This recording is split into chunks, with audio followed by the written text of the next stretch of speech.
All right.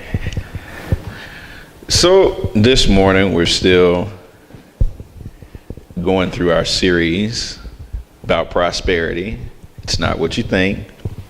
So the last couple of weeks we've gone over physical prosperity. And last time we went over emotional prosperity. Now, today's message, we're going to be going through what it means to be prosperous in our relationships, with a sermon simply titled Relationship Goals. Now, relationships is a broad term. So you have marriages, obviously, as a form of relationship. Dan and I are married. Some days it's good, some days it's not so good, but because we made that commitment, we stick with it. And then you have your long-term relationships. And we all know that one couple that's been boyfriend and girlfriend for about 25 years, and they say they don't need a piece of paper to prove that they are committed to each other. We all know one. And then you have the familiar relationships, your sisters, brothers, cousins, uncles, aunts, those type of relationships that you build. And, you know, they always say blood is thicker than water. Sometimes that has proven not to be true, but that's another sermon for another day. And then, you know, normally you think of relationships and you have friendships. So these are all different types of relationships that come about as we move and matriculate through life. Now, the one common denominator between all these relationships, the one thing that we need to seek with every relationship we have, and I know most of you are probably thinking, love. Not right off the bat. Relationships, when you build them, you need to seek authenticity in those relationships, because if you're authentic with the people that you are in relationships with, whether it be friendships, marriages, long-term commitments, family, if you're real with one another, then you will love one another. But you have to be real before you can think about that love. Otherwise, you're loving something that's not really authentic. It's not what you thought it would be. You have to be real. So how do we become more authentic in our relationships? Well, we have to first learn that we don't have to have a bill of sale. We don't have to sell ourselves to enter into relationships. And we need to realize that relationships have to be mutually beneficial. And then we have to realize that when we're building relationships, any type of relationship, that God has to be in the center of that relationship. So when you think about building relationships, you think about how you enter into them. A lot of times when we find people that we want to be in relationships with, or we try to gain friendship with people, a lot of times we have a tendency to sell ourselves in those relationships. You know, we want to create a 5-point PowerPoint presentation. We want to say, well, you should be my friend because of this, and this. I'm bringing this to the table. I have this quality. I'm the greatest person you ever met. We're selling ourselves to people in order to gain their friendship or their trust in relationships. I kind of liken it to a hamburger on television. The purpose of McDonald's commercials is to make you want what they have on the screen. So they dress it up really nicely, and you see that Big Mac on television and you're like, I'm going to go buy that Big Mac because it looks fantastic. Now, little do you know that they take those burgers and they paint them and they airbrush them and they put them on the screen to make them look like it's something you want. And then you go to McDonald's and your sandwich is all flat, the bun is soggy, the pickles ain't right, they hanging half off the sandwich, it's got too much mayonnaise on it. It looks nothing like you expected it to look. McDonald's sold you something, but it wasn't what you expected it to be. A lot of times when we enter into relationships, this is what happens.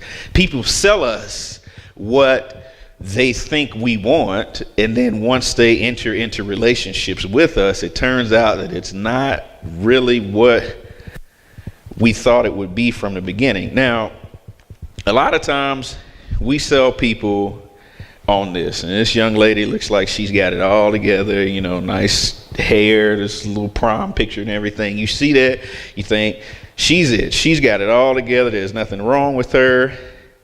And then you become friends, or you get married to, or you enter into a relationship with you. Maybe she's your sister.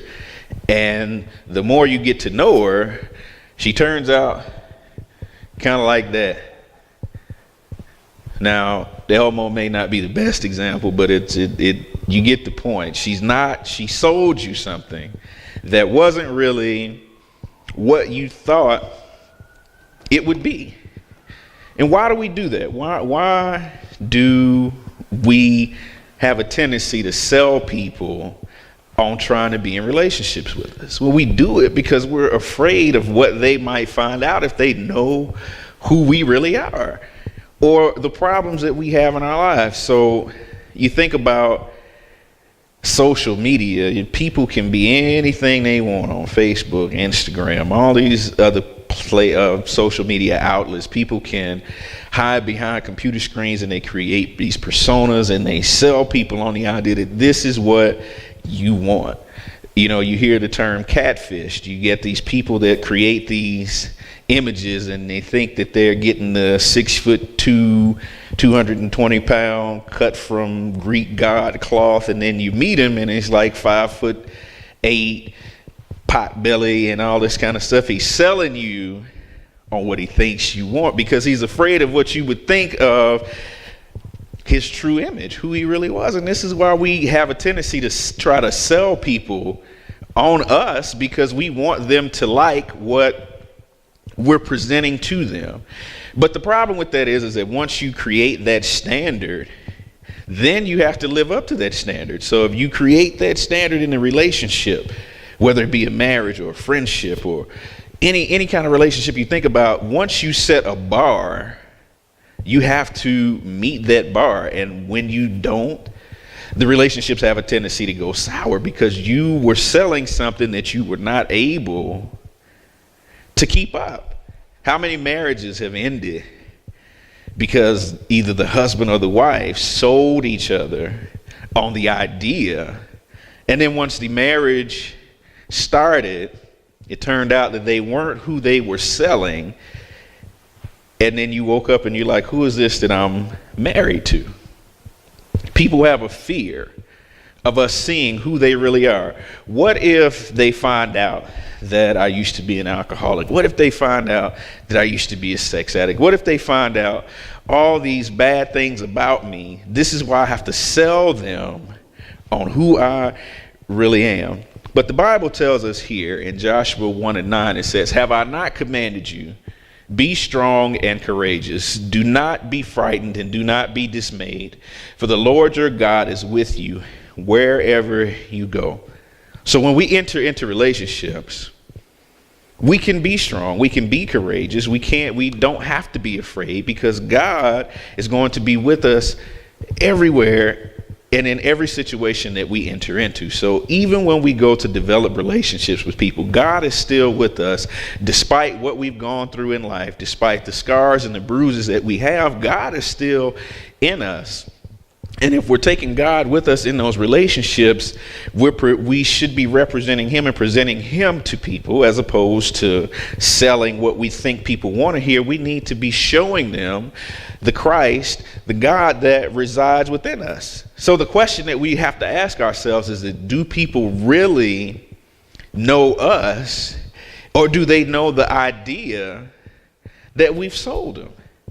If we really take the time to evaluate the relationships that we have in our lives, are they relationships that are built on authenticity? Do we really know the people that we invite into our homes, that we go to work with every day? Do we really know them, or are we just selling each other a series of ideas? I want to give you this because I want you to like me. I want to sell you this because I want you never to leave so I don't have to feel alone.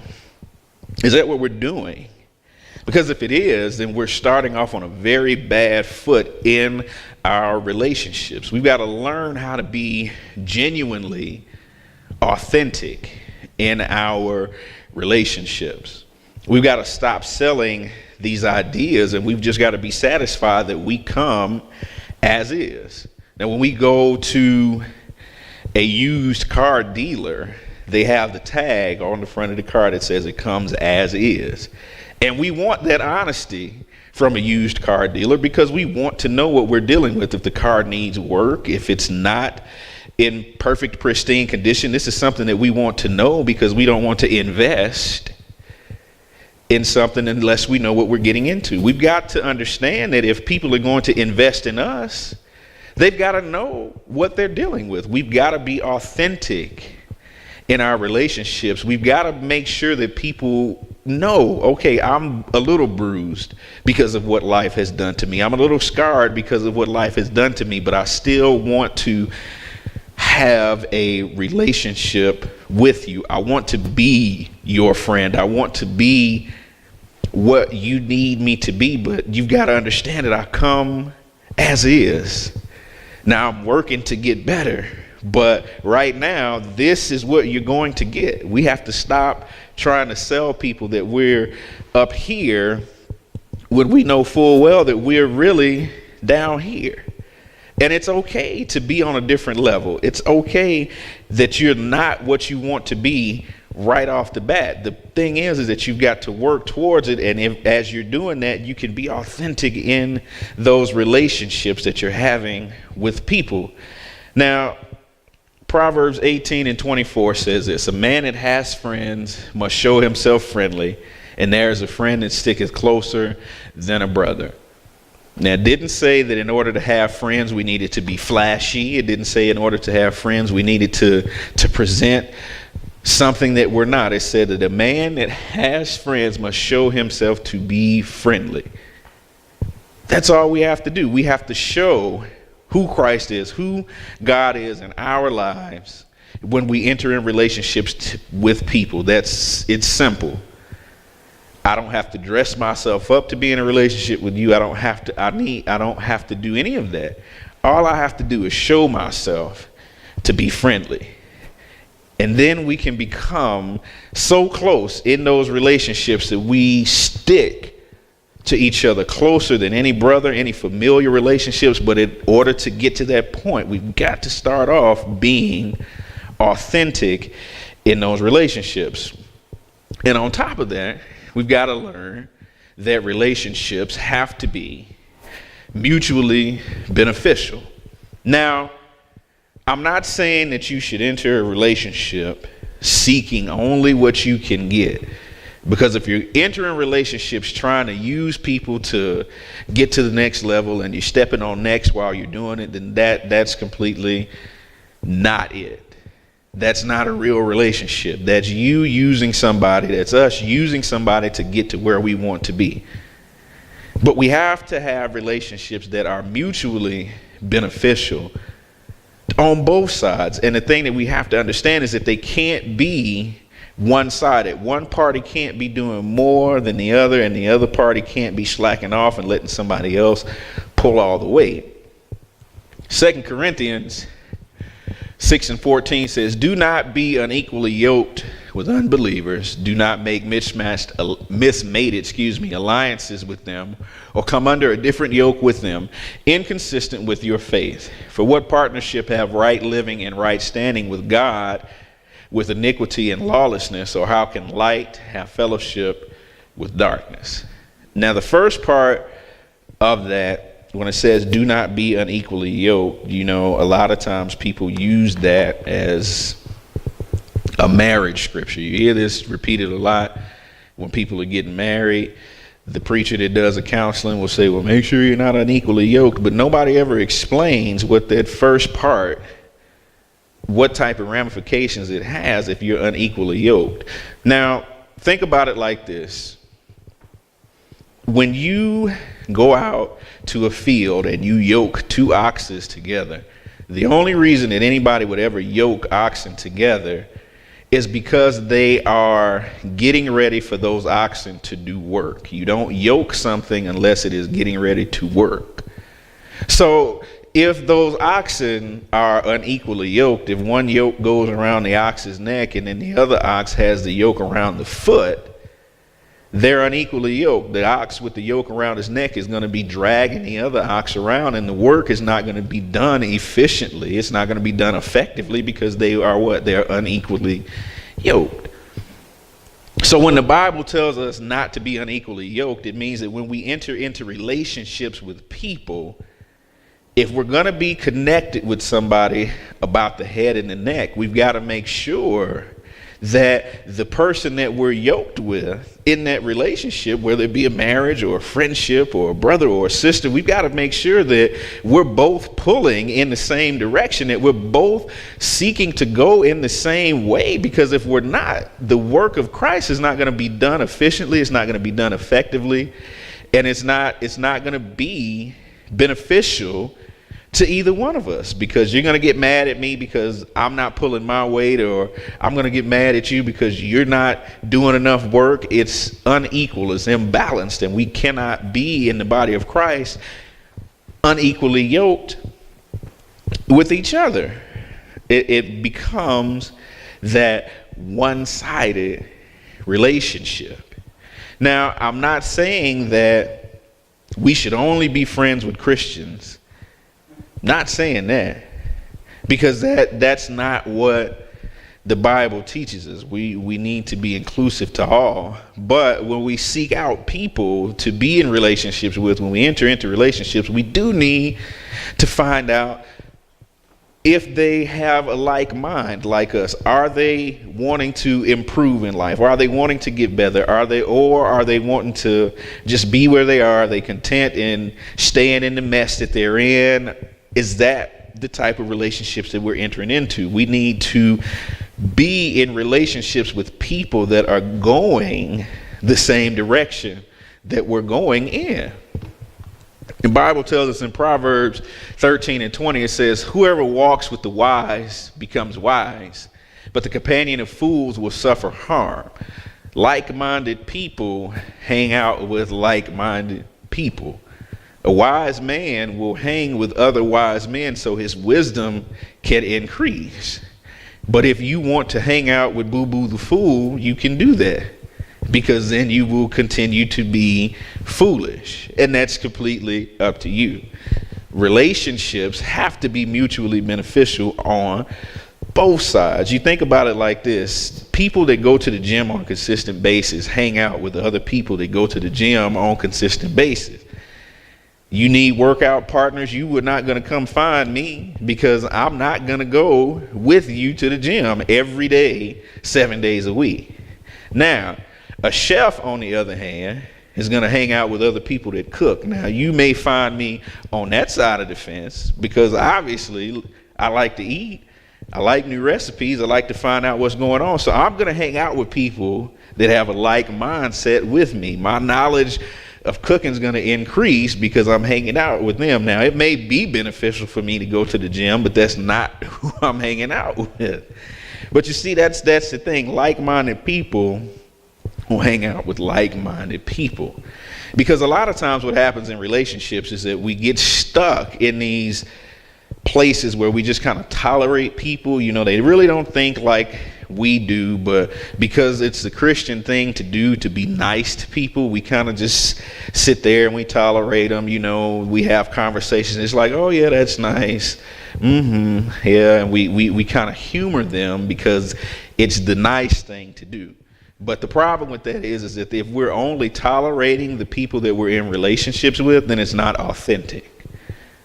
It's not beneficial, because I'm not going to show them any more of myself than what I have to, and they're showing me more of themselves than I want them to. So it's not mutually beneficial. So if we have those types of relationships in our lives where we're simply tolerating people, then we may need to reevaluate where we are in those relationships, because good relationships, good authentic relationships invite in critique. They invite in constructive criticism. When I'm in a relationship with somebody, I want them to be able to come to me and call me out on the things that I'm doing that are not the things that I should be doing. If somebody sees me selling out, if somebody sees me not praying the way that I should, if somebody sees me falling short, they need to come to me, because if we have a good relationship, if we call ourselves brothers and sisters in Christ, and we have to have that type of relationship where I can say, hey, you're not doing what you're supposed to be doing, and you should be able to come to me and say, hey, Pastor, you're not either, so let's do it together. Let's get better. Proverbs 27:6 says, wounds from a sincere friend are better than many kisses from an enemy. So, in other words, if you and I are friends, sometimes the words that we say to each other, they're going to cut, because it's the truth and it's authentic and it's real.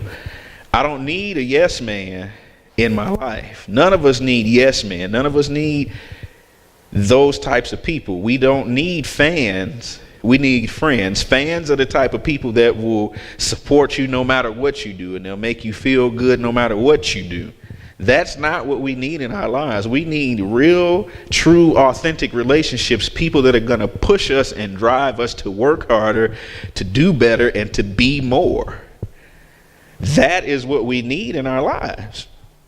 You know, like I said, there shouldn't be any secrets between friends and relationships. If you have a problem in your life and we're in a relationship, a friendship, a marriage, any kind of relationship together, there shouldn't be secrets. I should be able to say, you know what, I know something is wrong with you.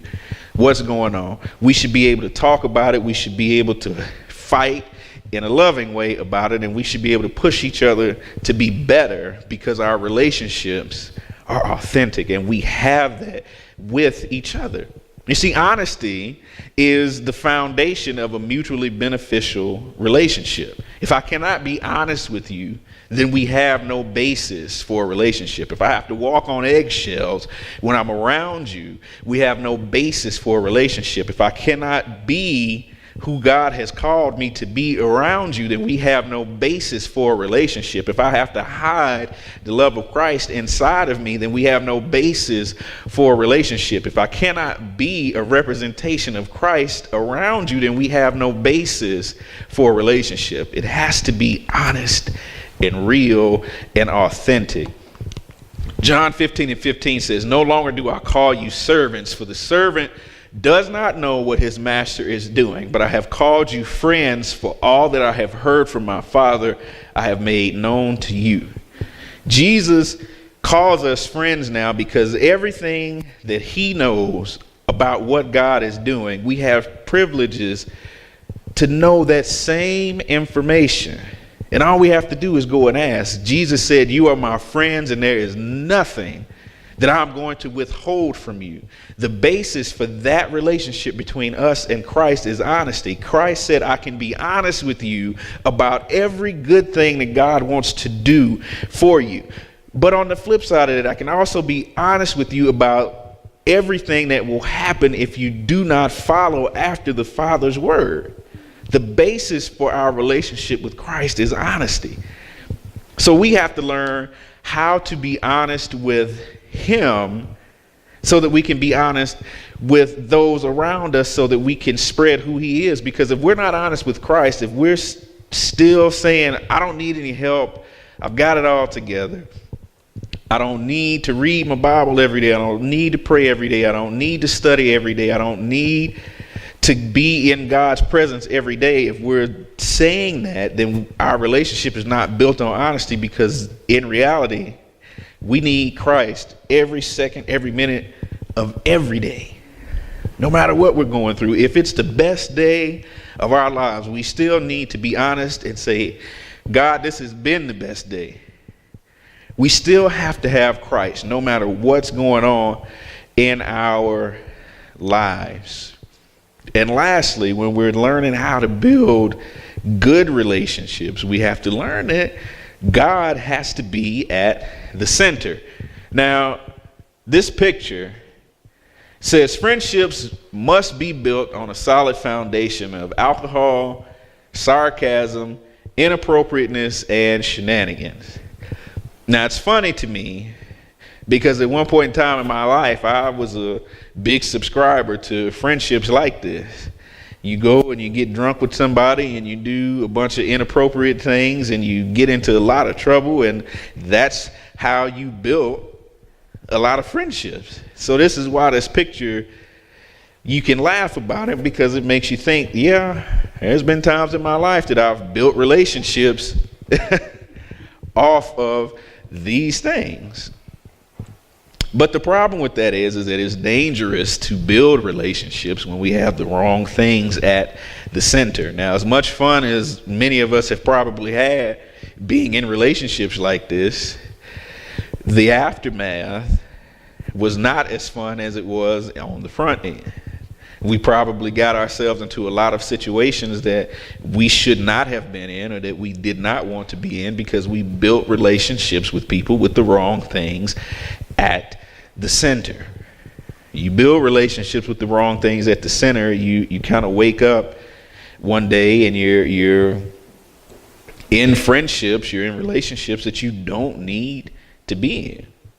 So what we need to understand is that, as opposed to building relationships like the picture on the screen says, every relationship that we enter, whether it be a marriage, familial relationships, friendships, we have to have God at the center of that relationship. God has to be there. Ecclesiastes 4:12 says this: "And though a man might prevail against one who is alone, two will withstand him, but a threefold cord is not quickly broken." So this verse is telling us that, we don't need to fool ourselves. We need somebody. And I've been a big proponent of saying for years that I've structured my life in a way that I don't need anybody to help me with anything. I worked like a dog in the early portion of my life, from the time that I was 18, 19, probably well into my marriage. I worked 3 and 4 jobs because I didn't want any help with anybody from anything. I didn't have anybody to help me with anything. So I structured my life in a way that I had myself thinking, you know what? I don't need relationships. I don't need anything. Anything I could ask somebody to do for me, anything I wanted, I made sure that I could do it all myself. And how many of us have structured our lives that way because we've been through situations in the past, we've been hurt, we don't have anybody that we can rely on, so then we structure our lives in such a way that we say, you know what, I'm going to fix it so I never have to ask anybody for anything ever again. We've been there. And the trouble with that is that it's a very lonely place to be. You put yourself on an island, and that's where you will be. People don't want to be around you. They don't want to come talk to you. They're afraid of you. They don't want to. And you've turned everybody off because you've structured your life in such a way where you say you don't need anybody. And that's a lie. Because even in the Bible, God says that it's not good for man to be alone. But how many of us subscribe to loneliness as a defense mechanism? We don't want to be in relationships with people because we know how people are, or we think we know how people are. So in order to keep ourselves from being hurt, we just don't build relationships. And that's a problem. See, because we need to build those relationships with people because we need each other. I need you just as much as you need me. And it's up to us to realize that even though somebody else that was in my position or that was in your position, we may have been hurt in one area or another, it doesn't mean that we need to stop building relationships with people. How many times have we had people that have been hurt by pastors or have been hurt in the church or that have been hurt by church people, and they just decide, you know what, I'm not going to go to church anymore because every one of them is the same. They stop building relationships because they don't build them with God at the center. If God is always the focal point of every relationship that you have, you can look at the relationships and say, this one may have been bad, but it had nothing to do with God. It had everything to do with the person that didn't have God in their life, or the person that didn't know about God. It had nothing to do with God being bad in a relationship. And that's how we have to look at it. When God is at the center and the relationship falls apart, then we have to evaluate what we're doing on either side to make the relationship go the way that it has been going. Because later in the verse it says that when you have two that are together, when you have two people in a relationship that are together, they can overcome pretty much anything. But then when you stick God in the center, it says a three-chord cord is not quickly broken. When you have a relationship and you place God in the center between you and the person that you're in a relationship with, or the people that you're in a relationship with, those relationships will not be easily broken. The relationship between this church and the people within it and God is not going to be quickly broken because we have built relationships with each other with God at the center. We've been through things as a church, but because God was at the center, despite the things that we've been through, we're still standing. And that's proof that when you place God in the center of any relationship, the wind may blow, the storm clouds may come over it, you may have the hurricane winds that come around and try to tear it apart piece by piece, but as long as God is there, you may have things that fall off. You may have things that blow away, but at the core, when it's you and God, with that relationship, with him being in the center, everything else can go away, but God will always be there. And God is the creator of the heavens and earth, so there's nothing that says that you can't rebuild if something falls apart. And sometimes in order for things to be better, they have to be torn down and rebuilt. Apartment buildings that are infested with insects or rodents, sometimes it's not enough for somebody to come in and spray and set traps. Sometimes you have to bulldoze it, start from scratch. And that's okay. Because as long as the foundation is solid, it's easy to rebuild. But if you don't have relationships with a solid foundation, then it's like the man building a house on sand. It's not going to last. So in order for us to prosper in our relationships, we always have to keep God at the center. We have to learn that our relationships have to be mutually beneficial on both sides. We have to be equally yoked so that we can pull together and do the work of Christ as a unit. And then we have to learn that there's no reason for us to sell anything other than who God is to people. And not even selling, but all we have to do is show the Christ within us to build relationships with people. That's how we prosper in our relationships. When we start to build towards marriage, when we start to enter into work relationships, pastoral relationships, when we start to network in the community, this is how we're going to build relationships that will last for a lifetime. And I do believe that's all I have. Just a simple reminder that relationships are an important part of what we do in the church. That's how we go out and evangelize to those that are outside. We can't just go and throw the Bible at them and expect them to come in here and want to sit through a service. It's not how it works. We have to build relationships with people.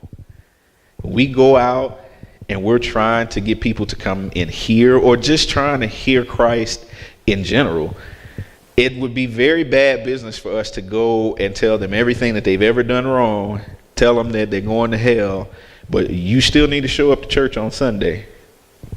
It's not going to work.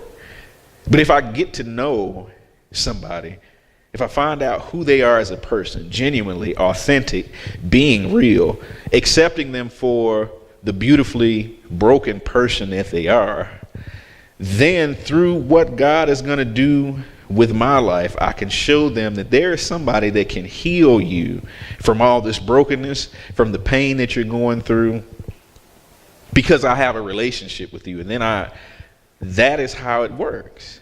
Because I have a relationship, then I can show you what my relationship with Christ is like. And maybe through me, just maybe, you can develop one of your own. That's how we will change the world. We won't change them by bullying them with the Bible. We won't change them by going out telling them that everything that they do is a sin. We won't do that. People don't respond to that. They don't respond to bullying. They don't respond to intimidation. But they respond to love. They respond to grace. They open up when we build authentic, real relationships with them. So if there be nothing else, we will stand and be dismissed.